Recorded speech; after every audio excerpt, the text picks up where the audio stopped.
30 जनवरी 1948 शाम के लगभग 5 बज रहे थे। जगह थी दिल्ली का बिरला हाउस। महात्मा गांधी अपनी शाम की प्रार्थना के लिए जाने के लिए तैयार थे और उनके आसपास दर्जनों लोग थे। एक आदमी उस भीड़ में से आया, गांधी जी के पैर छुए और उठते हुए उसने गांधी जी को गोलियां मारी और गांधी जी की हत्या कर दी। व्यक्ति का नाम था नाथूराम विनायक गोडसे।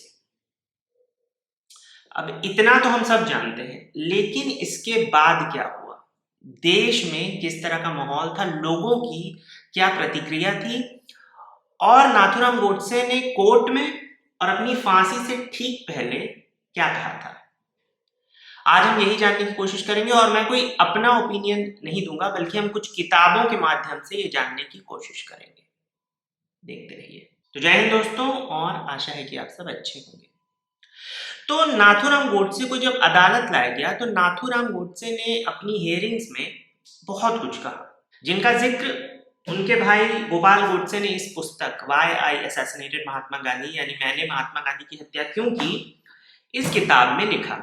वो सारी बातें तो हम नहीं जान सकते, लेकिन कुछ बातों को जानेंगे और उन बातों को देखेंगे जिनका जिक्र नाथूराम गोडसे की लास्ट अपील सुनने वाले पंजाब के पूर्व चीफ जस्टिस जीडी खोसला जी ने अपनी किताब द मर्डर ऑफ द महात्मा में किया। तो नाथूराम गोडसे ने कई सारी बातें कही, जैसे ये कि एक हिंदू होने के नाते मैंने हमेशा ही छूअछूत और जातिवाद को खत्म करने के लिए काम किया। नाथूराम गोडसे ने कहा कि उन्होंने कई लोगों को पढ़ा, बाल गंगाधर तिलक, गोपाल कृष्ण गोखले, विवेकानंद जी और दादा भाई नौरोजी, लेकिन सबसे ज्यादा करीब से उन्होंने किसी को पढ़ा तो वो थे महात्मा गांधी और वीर सावरकर जी। क्यों? क्योंकि गोडसे के मुताबिक इन दोनों ने आधुनिक भारत के विचारों को और उनके कर्मों को बहुत ज्यादा हद तक प्रभावित किया था। नाथूराम गोडसे ने कहा कि मैं जानता था कि महात्मा गांधी की हत्या करने के बाद मैं पूरी तरह से बर्बाद हो जाऊंगा और मुझे सिवाय लोगों के गुस्से और उनकी नफरत के कुछ भी नहीं मिलेगा। नाथूराम गोडसे ने कहा कि अगर देश के प्रति निष्ठा होना पाप है तो मैं मानता हूं कि मैं पापी हूं। अंत में गोडसे ने यह कहा कि मेरी यही इच्छा है ईश्वर से कि हिंदुस्तान के नाम से जाना जाने वाला ये देश एक बार फिर से एक हो जाए, यानी अखंड भारत की बात। इसके अलावा नाथूराम गोडसे ने यह कहा कि लोगों को हमलावरों के सामने आत्मसमर्पण करने के लिए प्रेरित करने वाली जो मानसिकता है, उससे लड़ना और उसका त्याग करना सिखाया जा सके, यही मेरी ईश्वर से अंतिम प्रार्थना है। इसके अलावा नाथूराम गोडसे ने एक बात का जिक्र किया जो हम अक्सर मोबाइल के व्हाट्सएप फॉरवर्ड में या किसी की सोशल मीडिया प्रोफाइल में देख लेते हैं।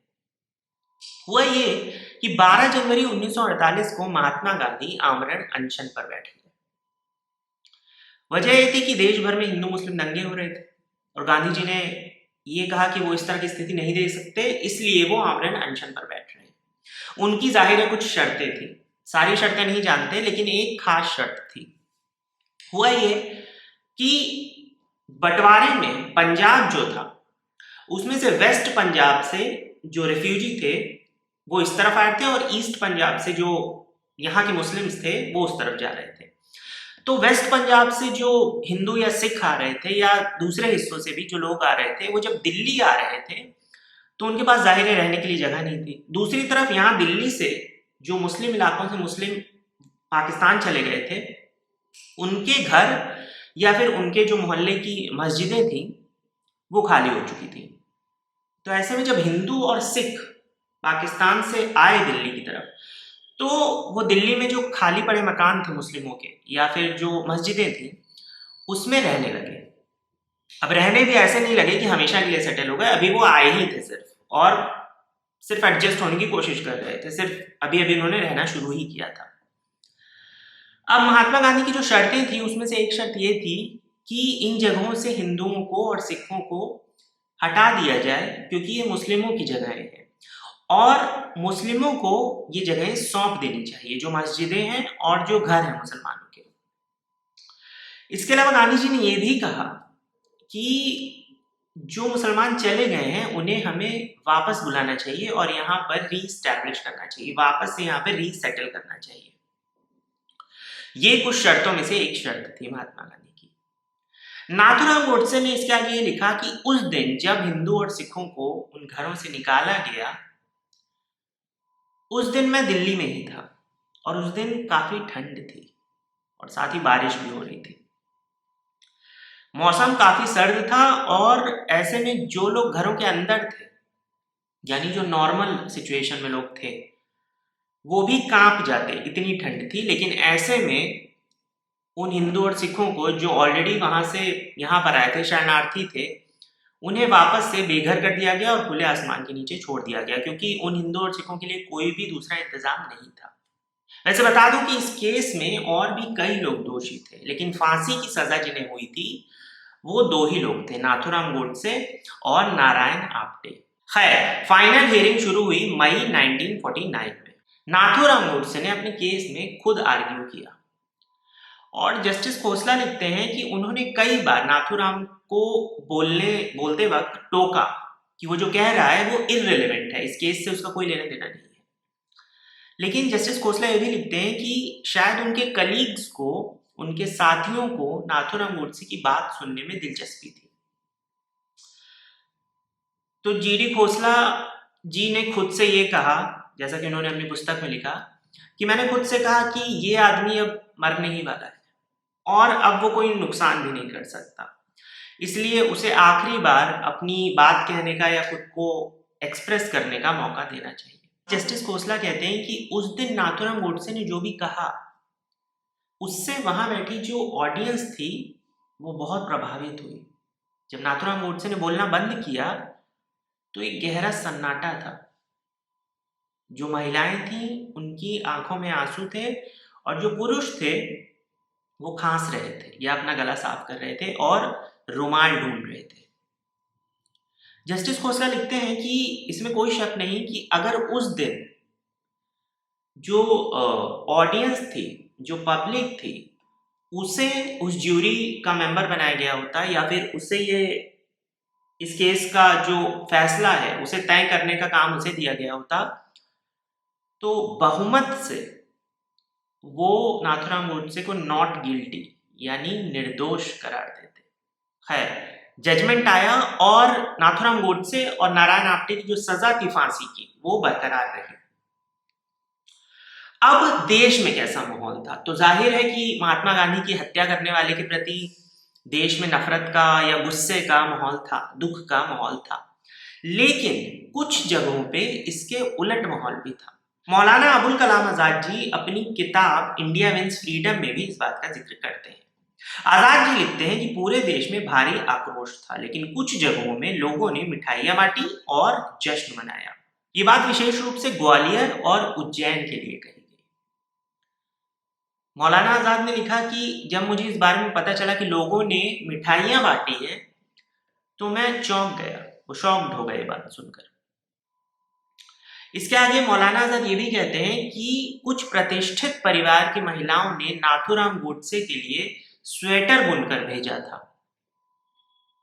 इन बातों का जिक्र वो अपनी इस किताब इंडिया विंस फ्रीडम में करते हैं और कुछ इसी तरह की बात का जिक्र गोपाल गोडसे इस किताब में करते हैं।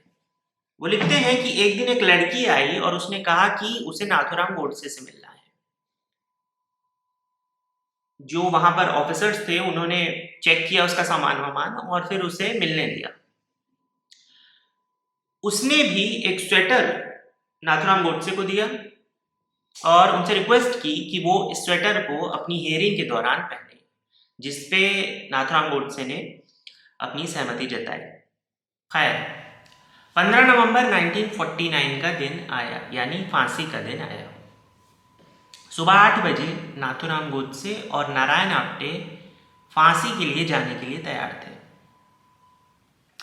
इस किताब व्हाई आई असैसिनेटेड महात्मा के अनुसार फांसी के लिए जाते वक्त नाथूराम गोडसे और नारायण आप्टे के हाथों में भगवत गीता थी, एक अविभाज्य भारत का नक्शा था यानी अनडिवाइडेड इंडिया यानी अखंड भारत का एक मैप था और एक केसरिया झंडा था।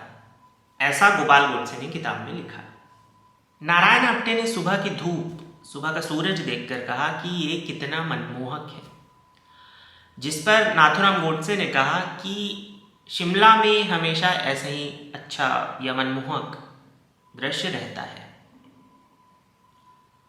फांसी से ठीक पहले इन दोनों के जुबान पर केवल 2 ही नारे थे, अखंड भारत अमर रहे और वंदे मातरम।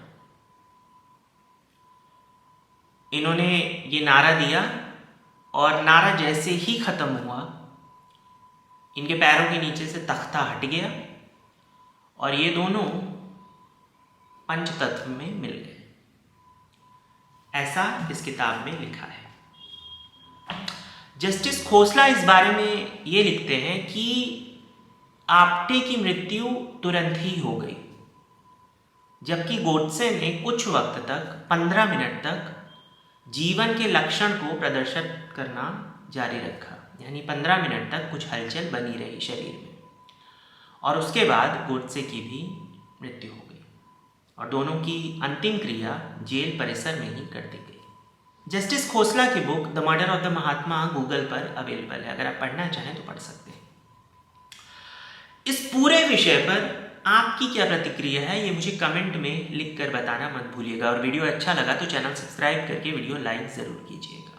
इस विषय पर या इससे जुड़े विषयों पर अगर आपको कोई वीडियो चाहिए तो वो भी मुझे आप कमेंट में बता सकते हैं। मिलते हैं अगले वीडियो में, तब तक टेक केयर। जय हिंद, इतिहास जिंदाबाद।